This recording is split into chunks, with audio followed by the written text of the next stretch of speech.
ਵਾਹਿਗੁਰੂ ਜੀ ਕਾ ਖਾਲਸਾ ਵਾਹਿਗੁਰੂ ਜੀ ਕੀ ਫਤਿਹ।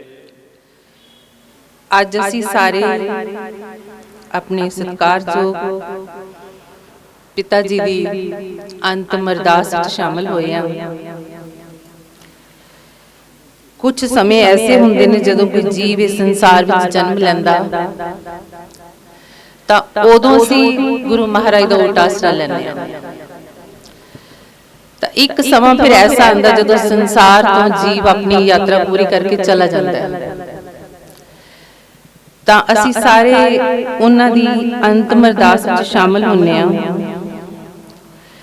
ਪਰ ਪਿਆਰਿਓ, ਗੁਰੂ ਮਹਾਰਾਜ ਦੀ ਹਜ਼ੂਰੀ 'ਚ ਬੈਠੇ ਹਾਂ, ਆਓ ਇੱਕ ਐਸਾ ਵਚਨ ਸਾਂਝਾ ਕਰੀਏ ਕਿ ਹਰ ਜੀਵ ਇਸ ਸੰਸਾਰ ਤੇ ਆਪਣਾ ਤਨ ਔਰ ਮਨ ਦੋਨੋਂ ਲੈ ਕੇ ਆਉਂਦਾ ਹੈ। ਧਿਆਨ ਦੇ ਰਿਹਾ ਜਣਾ, ਤਨ ਔਰ ਮਨ ਦੋਨੋਂ ਲੈ ਕੇ ਆਉਂਦਾ, ਪਰ ਸੰਸਾਰ ਤੇ ਪਰਮਾਤਮਾ ਦੀ ਕਮਾਇਆ ਐਸੀ ਹੈ ਜੋ ਮਨ ਦੀ ਸਮਝ ਨਹੀਂ ਆਉਣ ਦਿੰਦੀ, ਤਨ ਦੀ ਸਮਝ ਹਰ ਪ੍ਰਾਣੀ ਨੂੰ ਰਹਿੰਦੀ ਹੈ। ਬਚਪਨ ਤੋਂ ਲੈ ਕੇ ਜਿਵੇਂ ਜਿਵੇਂ ਬੱਚਾ ਛੋਟਾ ਹੁੰਦਾ ਉਸ ਨੂੰ ਆਪਣੇ ਪਰਾਏ ਮੇਰ ਤੇਰ ਦਾ ਪਤਾ ਅਸੀਂ ਆਪ ਹੀ ਥੋੜਾ ਥੋੜਾ ਉਹਨੂੰ ਦੱਸਣਾ ਸ਼ੁਰੂ ਕਰ ਦਿੰਦੇ ਹਾਂ। ਪਰ ਇੱਕ ਗੱਲ ਦੀ ਸਮਝ ਨਹੀਂ ਆਉਂਦੀ ਕਿ ਸਾਡੇ ਜਾਣ ਦਾ ਸਮਾਂ ਆ ਜਾਂਦਾ ਪਰ ਸਾਨੂੰ ਇਹ ਨਹੀਂ ਪਤਾ ਲੱਗਿਆ ਕਿ ਮੇਰਾ ਮਨ ਕੀ ਚਾਹੁੰਦਾ ਹੈ, ਕਿ ਮੇਰੇ ਮਨ ਨੂੰ ਕਿਸ ਚੀਜ਼ ਦੀ ਜ਼ਰੂਰਤ ਸੀ। ਮੇਰੇ ਮਨ ਨੇ ਚਾਹਿਆ ਕਿ ਸ਼ਾਇਦ ਮੈਂ ਖੁਸ਼ ਹੋ ਜਾਵਾਂਗਾ ਜਦੋਂ ਮੈਂ ਵੱਡਾ ਹੋ ਕੇ ਕੁਝ ਪੜ੍ਹ ਲਿਖ ਜਾਵਾਂਗਾ। ਤਾਂ ਸੰਸਾਰ ਦੇ ਸਾਰਿਆਂ ਨੇ ਪੜ੍ਹਨ ਦੀ ਕੋਸ਼ਿਸ਼ ਵੀ ਕੀਤੀ, ਪੜ੍ਹੇ ਵੀ, ਪਰ ਮਨ ਫਿਰ ਪੁੱਛਦਾ ਹੈ ਕਿ ਮੈਂ ਖੁਸ਼ ਨਹੀਂ ਹਾਂ। ਤਾਂ ਫਿਰ ਜੀਵ ਸੋਚਦਾ ਕਿ ਸ਼ਾਇਦ ਮੇਰੇ ਕੋਲ ਅਜੇ ਉਹਨੇ ਪੈਸੇ ਨਹੀਂ ਹੈ, ਜਦੋਂ ਮੇਰੇ ਕੋਲ ਕੁਝ ਪੈਸਾ ਮਾਇਆ ਆ ਗਈ ਤਾਂ ਸ਼ਾਇਦ ਮੇਰਾ ਮਨ ਖੁਸ਼ ਹੋ ਜਾਏਗਾ। ਪੈਸਾ ਵੀ ਬੜੀ ਲੋਕਾਂ ਕੋਲ ਆਇਆ ਪਰ ਮਨ ਫਿਰ ਵੀ ਉਦਾਸ ਰਿਹਾ। ਫਿਰ ਮਨ ਸੋਚਦਾ ਵੀ ਸ਼ਾਇਦ ਮੇਰੀ ਸ਼ਾਦੀ ਹੋ ਜਾਏਗੀ, ਮੇਰੇ ਬੱਚੇ ਹੋ ਜਾਣਗੇ, ਮੈਂ ਬੱਚਿਆਂ ਨੂੰ ਸੈੱਟ ਕਰ ਲਾਂਗਾ, ਫਿਰ ਸ਼ਾਇਦ ਮੈਂ ਆਪਣੀ ਬਾਜੀ ਜਿੱਤ ਲਾਂਗਾ। ਪਰ ਸਾਨੂੰ ਪਤਾ ਨਹੀਂ ਲੱਗਦਾ ਕਿ ਕਿਸ ਦਿਨ ਸਾਡਾ ਉਹ ਸਮਾਂ ਆ ਜਾਂਦਾ, ਕਿਉਂਕਿ ਆਦਮੀ ਹਾਂ ਇੱਕਦਮੀ। ਸੁਣਨ ਵਿੱਚ ਤਾਂ ਬੱਚਿਆਂ ਨੂੰ ਵੀ ਪਤਾ ਹੋਣਾ, ਬਜ਼ੁਰਗ ਮਾਤਾ ਨੂੰ ਵੀ ਪਤਾ ਹੋਣਾ, ਬਜ਼ੁਰਗ ਪਿਤਾ ਹੋਣਾ ਨੂੰ ਵੀ ਪਤਾ ਹੋਣਾ ਕਿ ਅਸੀਂ ਇੱਕਦਮ ਦੇ, ਸਿਰਫ ਇੱਕਦਮ ਦੇ, ਪਰ ਕਦੇ ਇਦਾਂ ਦੀ ਫੀਲਿੰਗ ਨਹੀਂ ਆਈ ਕਿ ਉਹ ਦਮ ਜੇ ਮੇਰਾ ਹੁਣੇ ਹੀ ਹੋਇਆ ਤਾਂ ਮੇਰੀ ਕੋਈ ਤਿਆਰੀ ਹੈ। ਜਿਸ ਤਰ੍ਹਾਂ ਤਨ ਸਵੇਰੇ ਕੰਮ ਕਰਨ ਲਈ ਨਿਕਲਦਾ, ਉਸ ਨੂੰ ਪਤਾ ਹੁੰਦਾ ਕਿ ਸ਼ਾਮ ਨੂੰ ਮੈਂ ਆਪਣੇ ਘਰ ਆ ਜਾਣਾ, ਉੱਥੇ ਮੈਨੂੰ ਖਾਣਾ ਵੀ ਮਿਲੇਗਾ, ਮੈਨੂੰ ਰਹਿਣ ਵਾਸਤੇ ਬਿਸਤਰ ਵੀ ਮਿਲੇਗਾ, ਭੋਜਨ ਵੀ ਮਿਲੇਗਾ, ਰਹਿائش ਵੀ ਮਿਲੇਗੀ, ਪਤਾ ਹੁੰਦਾ ਮੈਂ ਪਹੁੰਚ ਜਾਣਾ। ਪਰ ਪਿਆਰਿਓ, ਜਿੰਨੀ ਕੁ ਸੰਗਤ ਆਪਾਂ ਇੱਥੇ ਬੈਠੇ ਹਾਂ, ਆਪਣੇ ਆਪ ਨੂੰ ਪੁੱਛ ਕੇ ਜਰਾ ਦੇਖੋ ਕਿ ਆਪਣੇ ਆਪ ਨੂੰ ਪਤਾ ਹੈ ਕਿ ਜਦੋਂ ਇਸ ਤਨ ਵਿੱਚੋਂ ਮੇਰਾ ਮਨ ਨਿਕਲਿਆ, ਇਸ ਦੇ ਰਹਿਣ ਵਾਸਤੇ ਕੋਈ ਜਗ੍ਹਾ ਹੋਏਗੀ, ਉਸ ਦੀ ਅਸੀਂ ਪਹਿਚਾਣ ਕਰ ਲਈ ਹੈ। ਸਾਨੂੰ ਪਤਾ ਹੈ ਕਿ ਉਹ ਘਰ ਕਿਹੜਾ ਜਿੱਥੇ ਨਿਕਲ ਕੇ ਮੈਂ ਉੱਥੇ ਚਲਾ ਜਾਵਾਂਗਾ। ਸੋਚ ਕੇ ਦੇਖੋ, ਕਿਸੇ ਕਾਰਨ ਸਾਨੂੰ ਪਰਿਵਾਰ ਵਿੱਚ ਕੋਈ ਝਗੜਾ ਹੋ ਜਾਵੇ, ਸਾਨੂੰ ਕੋਈ ਕਿਰਾਏ ਮਕਾਨ ਵਿੱਚੋਂ ਕੱਢ ਦੇਵੇ ਤੇ ਸਾਡੇ ਕੋਲ ਕੋਈ ਹੋਰ ਮਕਾਨ ਕਿਰਾਏ ਦਾ ਵੀ ਨਾ ਹੋਵੇ ਤੇ ਸਾਡੇ ਕੋਲ ਕੋਈ ਪੈਸਾ ਵੀ ਨਾ ਹੋਵੇ, ਤੇ ਅਸੀਂ ਕਿਸ ਮਕਾਨ ਵਿੱਚ ਜਾਵਾਂਗੇ? ਮਕਾਨ ਵਿੱਚ ਜਾਵਾਂਗੇ ਜਾਂ ਫਿਰ ਰਸਤਿਆਂ ਤੇ ਰੁਲਦੇ ਫਿਰਾਂਗੇ? ਸਮਝ ਤਾਂ ਸ਼ਾਇਦ ਸਾਰਿਆਂ ਨੂੰ ਹੋਏਗੀ, ਪਰ ਸੋਚਣ ਦਾ ਮੌਕਾ ਪਰਮਾਤਮਾ ਕਿਸੇ ਬਿਰਲੇ ਨੂੰ ਦਿੰਦਾ ਹੈ। ਇਸ ਗੱਲ ਤੇ ਕੋਈ ਬੰਦਾ ਸੋਚ ਵਿਚਾਰ ਕਰੇ, ਉਹ ਕਿਸੇ ਬਿਰਲੇ ਨੂੰ ਆਉਂਦੀ ਹੈ। ਹੁਣ ਸਾਡੇ ਵਿੱਚ ਇਸ ਚੀਜ਼ ਦੀ ਬਹੁਤ ਕਮੀ ਹੈ ਕਿ ਤਨ ਦੇ ਰਿਲੇਟ ਅਸੀਂ ਬਹੁਤ ਕੁਝ ਜਾਣਦੇ ਹਾਂ, ਪਰ ਮਨ ਦੇ ਰਿਲੇਟ ਸਾਨੂੰ ਕੁਝ ਨਹੀਂ ਪਤਾ ਕਿ ਅਸੀਂ ਕਿਉਂ ਆਏ ਹਾਂ। ਪ੍ਰਾਨੀ ਤੂੰ ਆਇਓ ਲਾਹਾ ਲੈਣ, ਲੱਗਾ ਕਿਤ ਖਫਕੜੇ ਤੇਰੀ ਮੁੱਕਦੀ ਚੱਲੀ ਰਹਿ। ਇਟ ਮੀਨ ਅਸੀਂ ਤਾਂ ਇੰਨੇ ਸੋਹਣੇ ਕੰਮ ਕਰਦੇ ਹਾਂ, ਪਰਿਵਾਰ ਬਣਾਉਣੇ ਆ, ਘਰ ਬਣਾਉਣੇ ਆ, ਰਿਸ਼ਤੇਦਾਰੀ ਨਿਭਾਉਣੇ ਆ, ਫਿਰ ਪਰਮਾਤਮਾ ਨੇ ਸਾਨੂੰ ਇਦਾਂ ਕਿਉਂ ਕਿਹਾ ਕਿ ਤੂੰ ਇਹ ਕਿਹੜੇ ਕੰਮ ਲੱਗਿਆ ਹੋਇਆ? ਕਿ ਇਹ ਕੰਮ ਗੁਰੂ ਜੀ ਨੂੰ ਪਸੰਦ ਨਹੀਂ? ਨਹੀਂ ਪਿਆਰਿਓ, ਐਸੀ ਗੱਲ ਨਹੀਂ ਕਿ ਉਹਨਾਂ ਨੂੰ ਪਸੰਦ ਨਹੀਂ, ਪਸੰਦ ਤਾਂ ਹੈ, ਪਰ ਉਹਨਾਂ ਨੇ ਕਿਹਾ ਕਿ ਇਹ ਕੰਮ ਤੇਰੇ ਨਾਲ ਨਹੀਂ ਜਾਣੇ, ਇਹ ਤੇਰੇ ਇੱਥੇ ਹੀ ਰਹਿ ਜਾਣੇ। ਨਾਲ ਜਾਣ ਵਾਲਾ ਤੇਰਾ ਬਰਾਬਰ ਪੈਰਲਲ ਚੱਲਣਾ ਚਾਹੀਦਾ ਸੀ। ਤੇਰਾ ਮਨ ਦਾ ਵੀ ਘਰ ਹੁੰਦਾ ਤੇ ਤੇਰੇ ਤਨ ਦਾ ਵੀ ਘਰ ਹੁੰਦਾ। ਤੈਨੂੰ ਖੁਸ਼ੀ ਹੁੰਦੀ ਕਿ ਹੁਣ ਤਾਂ ਮੇਰੇ ਮਨ ਕੋਲੇ ਵੀ ਘਰ ਹੈਗਾ, ਪਰ ਪ੍ਰਾਨੀ ਜਿੰਨੇ ਕ ਆਪਾਂ ਬੈਠੇ ਜਰਾ ਪੁੱਛ ਕੇ ਦੇਖੋ, ਤੁਹਾਡੇ ਮਨ ਕੋਲੇ ਅਗਰ ਇੱਕ ਸਵਾਸ ਜਿਹੜਾ ਇੱਕੋ ਹੀ ਆ ਹੁਣ ਨਿਕਲ ਜਵੇ, ਅੱਗੇ ਘਰ ਹੈਗਾ? ਉਹ ਗੱਲ ਵੱਖਰੀ ਹੈ ਕਿ ਅਸੀਂ ਸਮਾਜ ਦੇ ਵਿੱਚ ਕੁਝ ਗੁਲਾਮੀ ਹੁੰਦੀ ਹੈ ਸਾਡੇ ਕੋਲੇ ਕਿ ਅਸੀਂ ਧੰਨ ਸ਼੍ਰੀ ਗੁਰੂ ਗ੍ਰੰਥ ਸਾਹਿਬ ਦੀ ਹਜ਼ੂਰੀ 'ਚ ਬੈਠ ਕੇ ਵੀ ਸੱਚ ਨਹੀਂ ਬੋਲ ਸਕਦੇ, ਕਿਉਂਕਿ ਸੱਚ ਬੋਲਾਂਗੇ ਤਾਂ ਸਮਾਜ ਸੁਣਨ ਲਈ ਤਿਆਰ ਨਹੀਂ ਹੋਏਗਾ। ਪਰ ਪਿਆਰਿਓ, ਸਮਾਜ ਦੀ ਪਰਵਾਹ ਉਹਨਾਂ ਨੂੰ ਹੁੰਦੀ ਆ ਜਿਨ੍ਹਾਂ ਨੇ ਨਿਰੰਕਾਰ ਦੀ ਪਰਵਾਹ ਨਹੀਂ ਕੀਤੀ। ਅਗਰ ਤੁਹਾਡੇ ਕੋਲੇ ਨਿਰੰਕਾਰ ਦੀ ਪਰਵਾਹ ਹੈ ਤਾਂ ਤੁਹਾਨੂੰ ਸੱਚ ਬੋਲਣ 'ਚ ਕੋਈ ਗਰੇਜ਼ ਨਹੀਂ ਕਰਨਾ ਚਾਹੀਦਾ। ਜਦੋਂ ਅਸੀਂ ਪਿਤਾ ਜੀ ਨੂੰ ਛੱਡ ਕੇ ਆਏ, ਅਸੀਂ ਤਨ ਜਾਂਦਾ ਦੇਖਿਆ, ਪਰ ਉਸ ਦੇ ਵਿੱਚੋਂ ਨਿਕਲਿਆ ਹੋਇਆ ਮਨ ਨਹੀਂ ਦੇਖਿਆ। ਅਸੀਂ ਤਨ ਨੂੰ ਬਚਾਉਣ ਦੀ ਕੋਸ਼ਿਸ਼ ਕੀਤੀ, ਪਰ ਇਹ ਤਾਂ ਸਾਨੂੰ ਪਤਾ ਕਿ ਜਦੋਂ ਤਨ ਨੇ ਬਜ਼ੁਰਗ ਹੋਣਾ, ਇਹ ਰਹਿਣ ਵਾਲਾ ਹੁੰਦਾ ਨਹੀਂ। ਆਪਣੇ ਹੀ ਬੱਚੇ ਕਹਿਣ ਲੱਗ ਜਾਂਦੇ ਆ ਕਿ ਇਹ ਸਰੀਰ ਹੁਣ ਕਿਸੇ ਕੰਮ ਦਾ ਨਹੀਂ ਹੈ। ਮੋਹ ਜ਼ਰੂਰ ਸਤਾਂਦਾ, ਪਰ ਜੇ ਬਜ਼ੁਰਗ ਘਰ ਬੈਠੇ ਰਹਿਣ ਤਾਂ ਆਪਣੇ ਹੀ ਧੀਆਂ ਪੁੱਤ ਉਹਨਾਂ ਤੋਂ ਤੰਗ ਹੋ ਜਾਂਦੇ ਆ। ਸਾਰੇ ਸੰਸਾਰ ਦੀ ਖੇਡ ਹੈ। ਪਰ ਮੈਂ ਇੰਨੀ ਬੇਨਤੀ ਤੁਹਾਨੂੰ 2 ਲਾਈਨਾਂ 'ਚ ਕਰੂੰਗੀ, ਤੁਸੀਂ ਸਾਰੇ ਜਰਾ ਨਾਲ ਗਾਣ ਦੀ ਸਹਿਮਤ ਕਰਨਾ ਕਿ ਜੇ ਸਾਨੂੰ ਸਾਧੂ ਦਾ ਸੰਗ ਪ੍ਰਾਪਤ ਹੋਇਆ ਤਾਂ ਸਾਨੂੰ ਫਿਰ ਪਤਾ ਲੱਗਣਾ ਚਾਹੀਦਾ ਕਿ ਸਾਧੂ ਸਾਨੂੰ ਕੀ ਦੇ ਜਾਂਦੇ ਨੇ। ਪੈਸਾ ਨਹੀਂ, ਧੀਆਂ ਪੁੱਤਰ ਨਹੀਂ, ਇਹ ਤਾਂ ਸਭ ਕੋਲੇ ਹੋ ਜਾਂਦੇ ਆ। ਸਾਧੂ ਸਾਨੂੰ ਕੀ ਦੇ ਜਾਂਦੇ ਨੇ? ਪਿਆਰਿਓ, ਸਾਧੂ ਤਨ ਛੱਡਣ ਤੋਂ ਬਾਅਦ ਦਾ ਸਾਰਾ ਕੰਮ ਕਰ ਜਾਂਦੇ ਆ, ਪਰ ਸ਼ਰਤ ਇੱਕ ਹੈ ਕਿ ਸਾਧੂ ਅਗਲੇ ਘਰ ਦਾ ਐਡਰੈਸ ਜਾਣਦਾ ਹੋਵੇ। ਸ਼ਰਤ ਇੱਕ। ਆਓ ਜਰਾ 2 ਲਾਈਨਾਂ। ਸਾਧੂ ਕਰਦੇ ਸਕਿਓ ਪਾਪ ਜਲ ਤੋਂ ਪਾਰ। ਸਾਧੂ ਕਰਦੇ ਸਕਿਓ ਪਾਪ ਜਲ ਤੋਂ ਪਾਰ। ਸਾਧੂ ਕਰਦੇ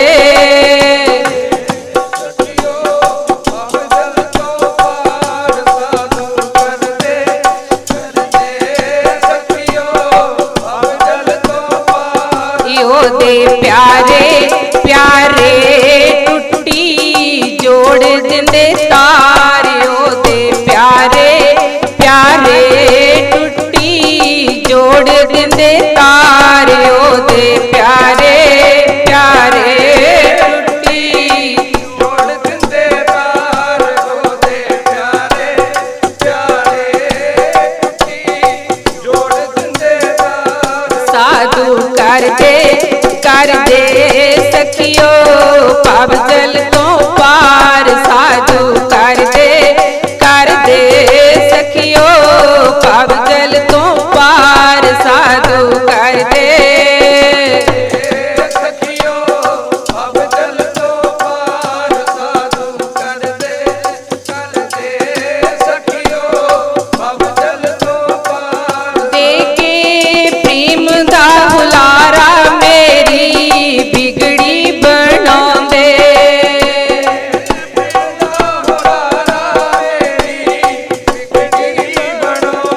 ਤਿੰਨ ਲੋਕ ਤੋਂ ਨਿਆਰੀ ਇੱਕ ਕੁਟਿਆ ਬਸਾਉਂਦੇ। ਲੋਕ ਤੋਂ ਨਿਆਰੀ ਇੱਕ ਕੁਟਿਆ ਬਣਾਉਂਦੇ। ਜਿੱਥੇ ਬਰਸੇ ਹਰਦਮ ਨੂਰ ਦੀ ਫੁਹਾਰ। ਜਿੱਥੇ ਬਰਸੇ ਹਰਦਮ ਨੂਰ ਦੀ ਫੁਹਾਰ। ਜਿੱਥੇ ਬਰਸੇ ਹਰਦਮ ਨੂਰ ਦੀ ਫੁਹਾਰ। ਜਿੱਥੇ ਬਰਸੇ ਹਰਦਮ ਨੂਰ ਦੀ ਫੁਹਾਰ। ਸਾਧੂ ਕਰਦੇ ਸਕਿਓ ਪਾਪ ਜਲ ਤੋਂ ਪਾਰ। ਸਾਧੂ ਕਰਦੇ ਸਕਿਓ ਪਾਪ ਜਲ ਤੋਂ ਪਾਰ। ਸਾਧੂ ਕਰਦੇ ਸਕਿਓ ਪਾਪ ਜਲ ਤੋਂ ਪਾਰ। ਸਾਧੂ ਕਰਦੇ ਸਕਿਓ ਪਾਪ ਜਲ ਤੋਂ ਪਾਰ। ਸਾਧੂ ਕਰਦੇ ਸਾਧੂ ਭਵਜਲ ਤੋਂ ਪਾਰ ਕਰ ਦਿੰਦੇ ਨੇ। ਜੇ ਸੱਚ ਆਖਾਂ ਪਿਆਰੇ ਤਾਂ ਸਾਰਾ ਸੰਸਾਰ ਭਵਜਲ ਚ ਡੁੱਬਾ ਹੋਇਆ। ਬਸ ਤਿੰਨ ਤਰ੍ਹਾਂ ਦੀ ਦੁਨੀਆ 'ਚ ਜਿਉਂਦਾ, ਜਾਂ ਰਜੋਗਣ ਵਿੱਚ ਜਿਉਂਦਾ, ਜਾਂ ਤਮੋਗਣ ਵਿੱਚ ਜਿਉਂਦਾ, ਜਾਂ ਸਤੋਗਣ ਵਿੱਚ ਜਿਉਂਦਾ। पर परमात्मा मेरा इन्हां तिन्नां गुणां तो बाहर रहिंदा है। तिन्नां गुणां तो तिही गुणी संसार भ्रम सुता सुतियां रहण बिहाणी। मेरा सतगुर इन्हां तिन्नां लोकां तो परे रहिंदा, पर संसार तिन्न लोकां विच ही अपना जीवन बिता के चला जांदा। ते साधु तां ऐसे ने जो भवजल पार ये श्वास रहंदे रहंदे करा दिंदे ने, ओ नक्शा दिखा दिंदे ने जिथे नूर दी फुहार इन्हां अखां नाल दिसदी है। प्यारिओ, कहण सुणन दीआं गल्लां नहीं, किसी किताबां च लिखियां गल्लां नहीं, अपने जीव नूं सारिआं नूं परमात्मा ने कहा सी कि मैं तैनूं मनुखा जन्म दे के भेजदा, जिन्ना समा मेरा तैनूं दित्ता तू उस आनंद दा, उस अवस्था दा आनंद लैके आ जा, ताकि फिर सानू जाके कुछ अफसोस ना करना पवे कि मैं किते जीवन दी बाजी हार तां नहीं आया। इस गल ते थोड़ा पहरा देना प्यारिओ। आखिरी श्वास साडा किसी वेले भी आ सकदा, रहंदे श्वास श्वास उस मन दा हाल पुछ लो कि मना परदेसिया तू आओ करे, बाहर ही क्यों फिरदा रहना, बाहर ही तेरा जी इन्ना क्यों लगदा, ओ मन परदेसी आवो करे, तेरे घर विच तेरा असल ठिकाना, तेरे घर विच तेरा निज आसन, जिथे तैनू कोई दुख नहीं, जिथे तू कदे डोलेगा नहीं। इदां दे समय ते जदों किसे दे ऐसा कोई कर्म हुंदा, ऐसा भाग हुंदा कि जिथे सच दी गल हो जाए, फिर वो रूह इस संसार चों छड्ड के जिथे भी होएगी उथे उसनूं इसदा फल मिलेगा, सच करके, लेकिन झूठ नहीं। देखो, प्रशादा परिवार ने एक रीति रिवाज आ, आपां सारिआं ने छक लिया, आपां सारिआं ने छक लिया, लेकिन जे तुसीं कहोगे कि असीं वो प्रशादा पिता नूं भी देता, झूठ है। बस्तर असीं दे दांगे किसी इंसान नूं जिसदे श्वास चलदे ओ पालेगा, पर बस्तर उत्थे नहीं चाहिए, क्योंकि मन नूं प्रेम दा कपड़ा चाहिदा। मन दा भोजन भी नाम है, मन दा खाना भी नाम है। जिस कोल नाम है फिर उसनूं इस चीज दी लोड़ नहीं रहिंदी। जे आए हो दो ऐसे वचन सतगुर दे जे पल्ले च बन लवोगे तां ओ रूह जिथे मेरा मालिक लेके गया। अक्सर मैं देखदी हां भोगां ते बड़े बड़े बड़े झूठ बोले जांदे ने, ओ बोलण दी जरूरत नहीं हुंदी। हर जीव मालिक दा बच्चा, जो साडे रिश्ते च साडे बजुर्ग पिता जी सी, पर उस निरंकार दे वो बच्चे सी। जदों उन्हां दा दिल कीता उन्हां ने संसार विच भेजिया, जदों उन्हां दा हुक्म आया कि मेरा बच्चा मेरे घर आ जावे, तां उस नूं लै गए। हुण उन्हां दी ड्यूटी है उन्हां नूं कित्थे रखना, उन्हां दा बच्चा वो जिथे मर्जी रखण। पर प्यारिओ, झूठ हुंदा जे असीं कहिए कि तुसीं साडी अरदास सुण के, नहीं नहीं ये गल गलत है प्यारिओ, गुरु इस दी हम ही नहीं भरदा। साडे कहण नाल तां साडा आपदा बेड़ा नहीं पार हुंदा, असीं किसे दा किवें कर दांगे। इसलिए सच बोलण दी थोड़ी हिम्मत होनी चाहिदी है। जे गुरु ग्रंथ साहिब जी दा सहारा लेने, फिर इहदे च पुछो ही कहंदे की ने। ये कहंदे प्राणी तू आयो लाहा लैन, लगा कित फकड़े, तेरी मुक्कदी चली रहन। ये मुक्कदी जांदी है। ये विछोड़ा, इन्हां दी जान दा दुख साडे दिल नूं हिला देवे कि उन्हां दी जान दा पता ही नहीं लग्या, मैं तां हसदे खेडदे छड्डे सी। देखो, बेटी भी बराग कर रही सी कि मैनूं पता नहीं सी, तुसीं मैनूं उडीक लैंदे। नहीं प्यारे, उस जदों मालिक दा हुक्म आंदा तां साडी की औकात कि असीं अपने आप नूं कह सके तूं रुक जा, नहीं रोक सकदे आपां। पर इस समय ते सानू अपने मन दा हाल प्यारे जरूर पुछ लेना चाहिए। पूरा दिन असी इस तीन लोक दी नगरी च विचारदे हां, जां लोकां दीयां गल्लां, जां लोकां दी निंदा, जां लोकां दी खुशामदी, जां लोकां दी बुराई। कदे किसे कोल वेल मिलिया कि कल्ला बैठ के कोई पुछ लवे, मना चेता समुंद सागर नीर भरिया,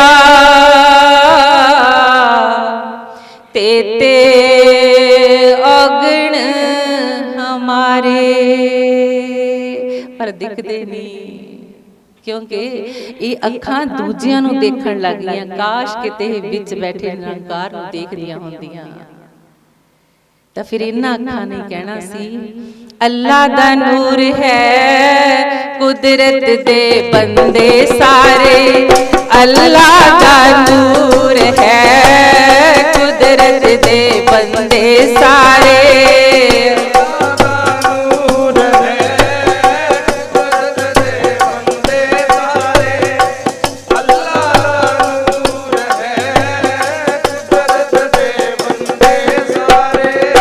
अल्लाह दा नूर है, अल्लाह दा नूर है, अल्लाह दा नूर है, अल्लाह दा नूर है।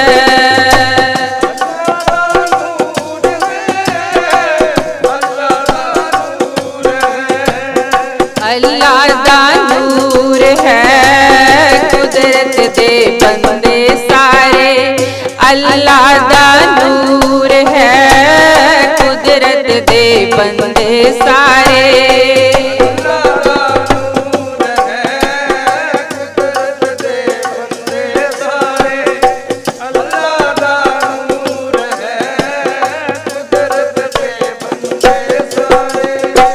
आओ प्यारिओ, बस इन्नी बेनती करदी हां कि आपां दूजियां नूं बुरा कहना छड्डिए, क्योंकि हम तज भलो सब होए, सिर्फ अपने आप नूं छड्ड के बाकी सच्चे सारे भले ने। कदे अपने घर आके देखना, अपने घर आना मतलब अपने मन कोल आना, जेड़ा इन्ना चितराइयां चलाकियां झूठ निंदा वकीली सारा दिन नहीं करदे। कोई भी पूछ लो, अपने आप करदे हैं ना सारे। इस तो बिना तो सानू खाना भी स्वाद नहीं लगता, पर जिन्हां नूं मन दी सोची आ गई ना, मन दी सोची कराउंदे ने साधु।